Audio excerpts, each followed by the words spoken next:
Penny, we're in HEB here today, and we're seeing, we're here at the meat counter, and we're seeing all kinds of labels on food. We see organic, we see farm raised, we see natural. And then one of them that really strikes me is GMO, GMO free. What is GMO? That's a good question. A lot of people couldn't tell you. They just know that they think they don't want it. But GMO stands for genetically modified organism. And really a GMO organism is just an organism that has modifications to its genetic makeup that came about because humans intervened. We have all sorts of different varieties of plants that we select, that we've altered, and those alterations come about because their genes are different. If you want a pink flower, a pink carnation instead of a white carnation, then there's a gene that's different, perhaps, between those plants. And sometimes we help the process along. We call it selective breeding. So over years, we've selected for the best plants or the best animals. We do that all the time, and we know a lot more about. Genetics. We know which gene controls specific aspects of plant growth and development, and so now we can, use what we know about science and make some adjustments. If we do that, then it's a genetically modified organism. So you talked about the kind of the history behind genetically modified organisms. Have we been doing this a long time? We've been making genetically modified organisms. Well, if you want to talk about selecting organisms based on differences in their genetics, we can go back to biblical times. But wow. if you want to talk about actually getting into the genome, getting into the genes, and humans making the modifications, specifically, we could go back around to the 80s and 90s.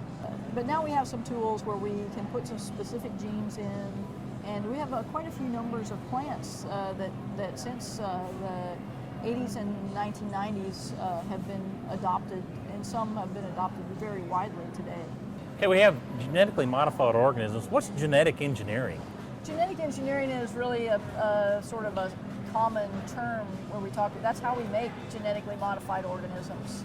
So genetically engineered organism, genetically modified organism, it's sort of a catchphrase. I think GMO has probably taken on the main word that we use for that definition, but we're really talking about the same things. If we're talking about genetically engineering an organism or genetically modifying an organism, that's really about the same. Now, Penny, how is a GMO made?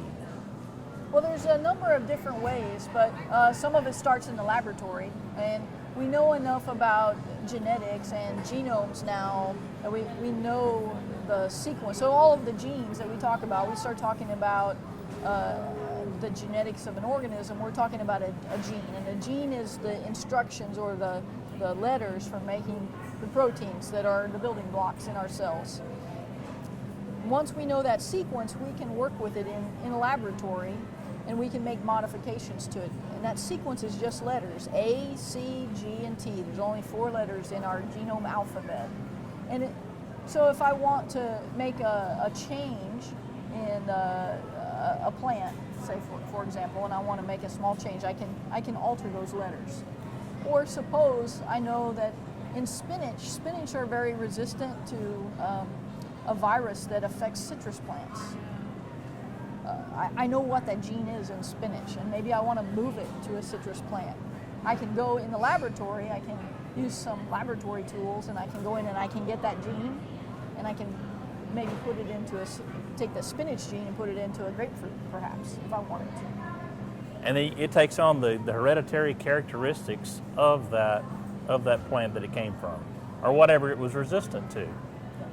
Yeah, so we can make a simple change, but we can do 2 things. We can either make a small change where we could change the color of a plant from yellow to purple, for example, or we can make a bigger change where we take a gene that's in one plant but not present in another plant, and we can move it to the other plant. And that's not so big a change. It's still kind of a small thing.